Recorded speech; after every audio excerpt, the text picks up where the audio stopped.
Para empezar, les damos la bienvenida en esta noche justamente para tocar temas tanto del Compliance Panel, así como también para hacer expreso también y continuar justamente parte de las acciones y de los principios y también lineamientos que dejó quien fuera el director fundador de este instituto, quien fue el profesor Genaro Matute. Bueno, el profesor Genaro Matute, muchos lo deben de conocer y lo han conocido como parte de muchos de los trabajos que él ha realizado como Contralor General de la República. Asimismo, él también formó parte de la Comisión de Alto Nivel Anticorrupción, con el cual se gestionaron muchos de los trabajos de integración institucional para efectos de poder trabajar temas de corrupción. Él también formó parte del Banco Mundial como asesor a nivel internacional, y muchas de estas experiencias que él vivió, aparte de la misma academia, las quiso él fundamentar en lo que justamente fue la creación del Instituto de Gobernabilidad y Gobierno Corporativo en el 2009, acá. Entonces, para ese entonces, él tenía muchos proyectos y al mismo tiempo portafolios de líneas de desarrollo. Dentro de ellas estaban muchos aspectos relacionados a lo que era la gobernabilidad en su conjunto, vista desde el punto de vista del sector público, pero también veía el tema de gobierno corporativo desde el punto de vista del sector privado. Porque si bien es cierto, la relación entre el sector público y el sector privado es muy cercana y se ve en día a día, desde los aspectos relacionados a las contrataciones, desde los aspectos justamente de integración en los gobiernos locales, en los gobiernos regionales, en los gobiernos nacionales, a nivel de países. Entonces, él veía que era muy importante justamente todas estas relaciones. Y justo por parte de esos efectos era el hecho de ver la gobernabilidad y el buen gobierno corporativo desde quienes toman las decisiones, desde quienes generan los efectos de control, desde quienes deberían evaluar muchas de las políticas y los mecanismos asociados a controlar los riesgos que pudiesen producirse. Entonces, bajo ese efecto, se comenzaron a desarrollar varias líneas. El instituto desde ese entonces ha venido desarrollando diferentes tipos de soluciones, tanto a nivel de capacitaciones, así como también a nivel de consultorías y asesorías, y posteriormente también ha entrado como parte justamente de su labor y su definición dentro de la escuela y de la universidad, investigaciones. Hace poco acabamos de resolver y acabamos de lanzar una investigación que nació con él, asociado a todo el tema de integridad pública e integridad institucional en los gobiernos locales. Afortunadamente, esta investigación ya ha sido aceptada en un congreso latinoamericano y posteriormente será publicada. Así como esta, venimos desarrollando otras investigaciones más y fomentamos eso. Pero bueno, debido a su partida, nosotros no podíamos dejar de continuar muchos de estos aspectos de cartera. Y es en marzo donde el profesor Luis Piazón, que también es una persona y una figura bastante conocida en el sector privado y público, y profesor principal de esta escuela, asume el liderazgo también de la dirección de este instituto y bastante amigo cercano del profesor Genaro. Entonces es con él con quien venimos trabajando actualmente también otros temas, asociados incluso también en los temas de gobierno corporativo y manejo de bolsas de valores. Él, muy especialista en los campos financieros y temas económicos, ha venido también viendo algunos aspectos asociados también a los temas de corrupción y control en el sector privado, temas asociados a comisiones, a desarrollos de alta dirección o incluso de conformación de lo que le denominan en inglés Board of Directors o los consejos de directivos. ¿Por qué? Porque ahí es donde principalmente también se ven muchos de los aspectos asociados a las decisiones que después radican en cualquier tipo de organización, sea esta privada o pública. Entonces, con todo esto es que venimos trabajando. Y ahora en esta oportunidad a mí se me ha dado un pequeño espacio para hablarles un poco sobre justamente los temas de gobernabilidad y buen gobierno que se vienen desarrollando. Ok, entonces, brevemente, algunos puntos asociados prácticamente a los conceptos.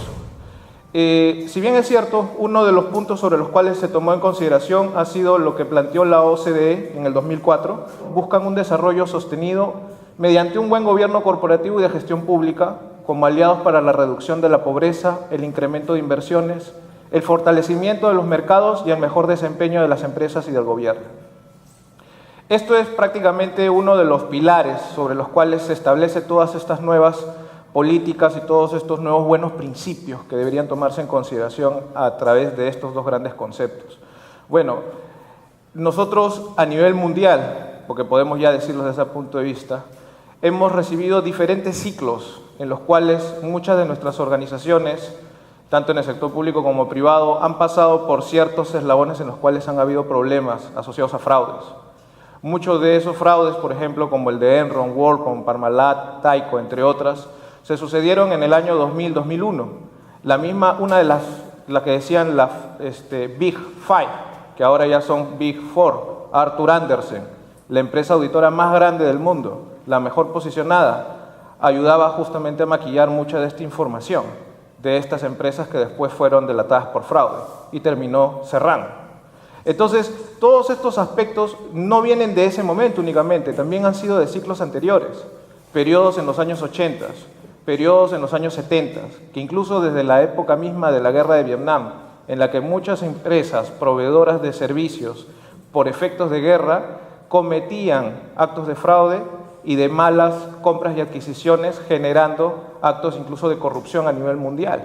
Por eso es que se crean comisiones. La famosa, no habrán escuchado de la comisión Waterhouse, no me acuerdo exactamente el nombre actualmente, en la cual incluso un presidente también fue comprometido, entre otras más. Y este tipo de comisiones e instituciones hacen de que comiencen a buscarse a través de las décadas diferentes tipos de mecanismos o instrumentos para poder controlar justamente estos actos que se cometen. Pero no es suficiente, porque cada vez que se desarrollan nuevos instrumentos, nuevos estándares, también se desarrollan nuevos mecanismos de cómo sacarle la vuelta a este tipo de sistemas. Entonces, esto es progresivo. Se puede decir que estos ciclos en los cuales se hacen nuevos estándares y después las organizaciones desarrollan nuevos mecanismos para poder sacarle la vuelta a estos estándares, ocurren aproximadamente cada 10, 15 años. Entonces, junto con eso, en el año 2000, 2001, al detectarse los más fuertes fraudes, se desarrollan los principios de buen gobierno corporativo. Previo a eso, ya se habían desarrollado en los 90 el estándar COSO, de control interno. Pero posterior al buen gobierno corporativo, se desarrolla el estándar asociado a la gestión integral de riesgos, en el 2004-2005. Y aún así, en el 2008, ¿qué es lo que ocurre? Una debacle en crisis financiera, debido justamente a los manejos de inversiones bancarias asociadas a temas inmobiliarios. Y aún con eso, y teniendo estándares incluso como los de Basilea, se tienen que volver a reformular los estándares nuevamente. Actualmente se ha hecho una reestructuración hace un par de años del estándar COSO 1, que data del año 92. Y en la actualidad se está buscando sacar un COSO 3, que involucre gobernabilidad, control interno y gestión integral de riesgos. Bueno, ejemplos como los de TLC requieren que las instituciones públicas y privadas del país tengan un buen gobierno corporativo y que se adecúen a exigencias de gobernabilidad a países socios. El gobierno y las instituciones, entidades públicas, exigen que la gobernabilidad de esas instituciones permita que actúen de manera transparente y con resultados positivos hacia los ciudadanos, que accedan a un buen control gubernamental brindando una rendición de cuentas apropiada por los recursos públicos que se administran. Hace poco venimos de una asesoría de investigación con la profesora Rosa Urbina, quien es la coordinadora general del instituto y a quien doy gracias de muchas de las experiencias vertidas también por su experiencia, en el que se desarrolló una investigación relacionada a lo que es control preventivo en el caso de obras públicas de gobiernos regionales. Hay uno de los temas bien importantes dentro de los aspectos de control preventivo. El término de control preventivo, si bien se ha acuñado acá, el concepto viene de mucho más atrás, que está asociado a controles burocráticos y principalmente al control de la corrupción, prevención de corrupción.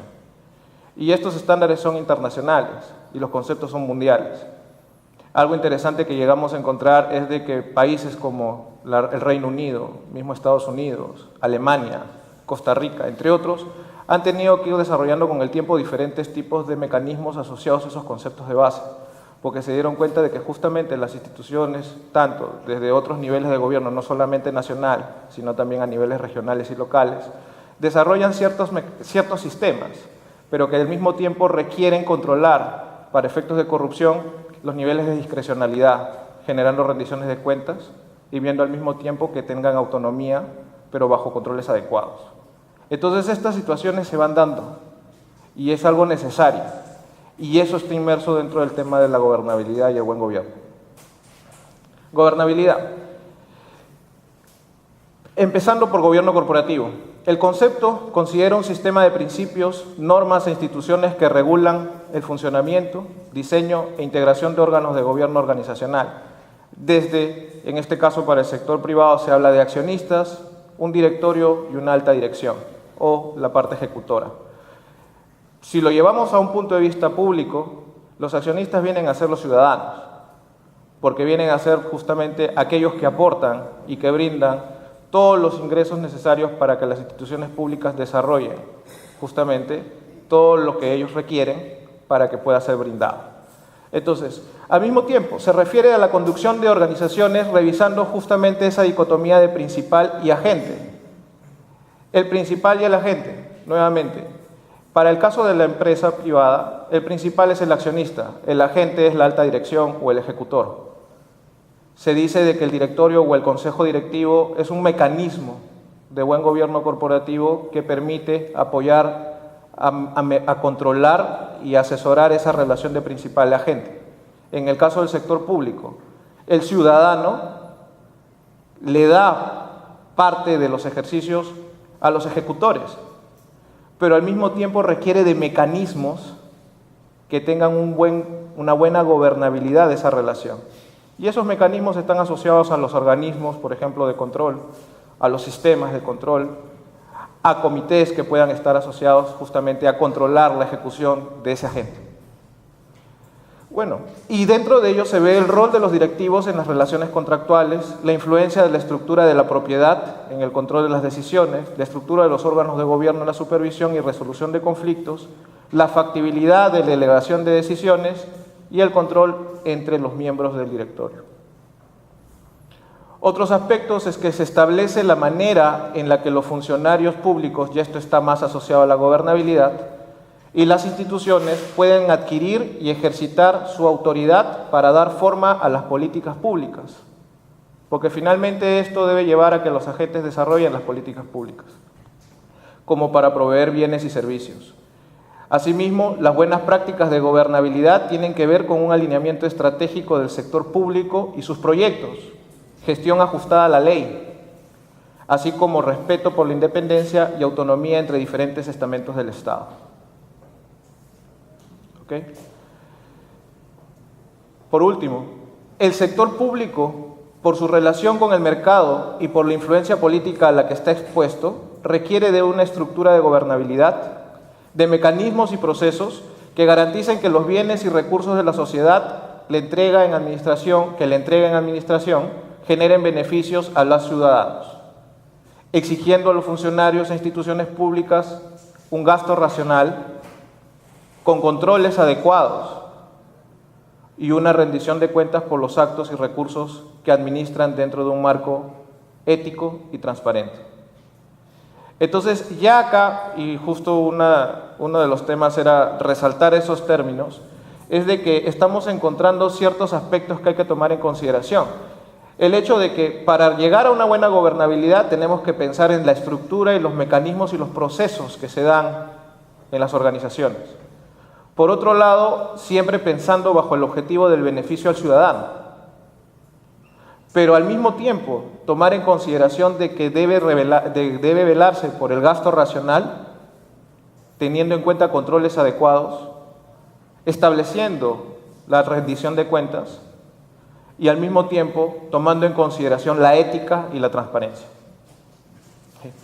Posteriormente creo que vamos a tener una presentación asociada a todo el tema de ética en las entidades públicas, lo cual es bastante meritorio tomarlo en consideración, porque justamente es parte de esos pilares. Finalmente, y este tema de gobernabilidad puede ser vista en el contexto económico, político y administrativo. Los estudios realizados, justamente porque no todo esto es que nació de la nada, sino que viene de muchos estudios que se han realizado tanto a nivel de países como de instituciones en diferentes lugares del mundo, señalan la importancia de que hay que tomar en cuenta los valores gerenciales o asociados a los ejecutores, la estrategia basada en los recursos o alineada a los recursos con los cuales se cuenta, el desempeño y asimismo ese efecto de las estrategias o decisiones afectando a los costos y la efectividad y eficiencia del cumplimiento misional. Y eso es una de las cosas bien interesantes, porque cada vez que tenemos la oportunidad de el instituto brindar servicios de asesoramiento o incluso de capacitación a grupos de funcionarios en las instituciones públicas, lo primero que preguntamos es ¿cuál es la misión y la visión de la institución? Y muchas veces el tema de la respuesta es vamos a revisarlo porque creo que en el día a día no nos acordamos exactamente. Bueno, uno de los puntos es de que eso tiene que estar prácticamente inherente, de que debe ser el leitmotiv de los funcionarios y los trabajadores en las instituciones públicas todos los días de su vida mientras se ejerza en una institución del sector público. Bueno, bajo ese aspecto hay problemáticas de la gobernabilidad que se han reconocido y que al mismo tiempo se han llegado a aterrizar en el tiempo en el que el profesor fue contralor y la profesora Rosurbina fue vicecontralora. Son 17 puntos, no sé cómo estoy con el tiempo, si quieres lo pasamos rápidamente. Bueno, los primeros puntos que se vieron era respecto a la falta de implementación de la carrera del servicio civil, el cual ahora se está empezando a desarrollar paso a paso. Los funcionarios técnicos de entidades corren el riesgo de ser desplazados por otros que carecen de conocimiento o experiencia necesaria. Y ese es el tema justamente de que cuando se coloca a una nueva cabeza en una institución, pues lamentablemente el tema de la confianza hace de que se contraten a personas que no estén dentro de ciertos requisitos, ¿no? O las buenas prácticas de gobernabilidad en el sector público aconsejan tener un lineamiento entre responsabilidad de funcionario electo y grupos técnicos. Bueno, muchas veces hay esa disparidad, no se da el alineamiento total. Otros aspectos es el hecho de mantener la continuidad organizacional que requiere el funcionamiento de una institución. Habría que preguntarse cuál de todas las instituciones, al menos ya empiezan a haber instituciones que siguen un lineamiento que por más que cambien la cabeza principal de esta institución y su comité directivo y a los altos funcionarios, la misión y todas las actividades que esta institución realiza se mantengan en pro de generar mayor beneficio a los ciudadanos y no replanteándose, ¿no? Como muchas veces incluso hasta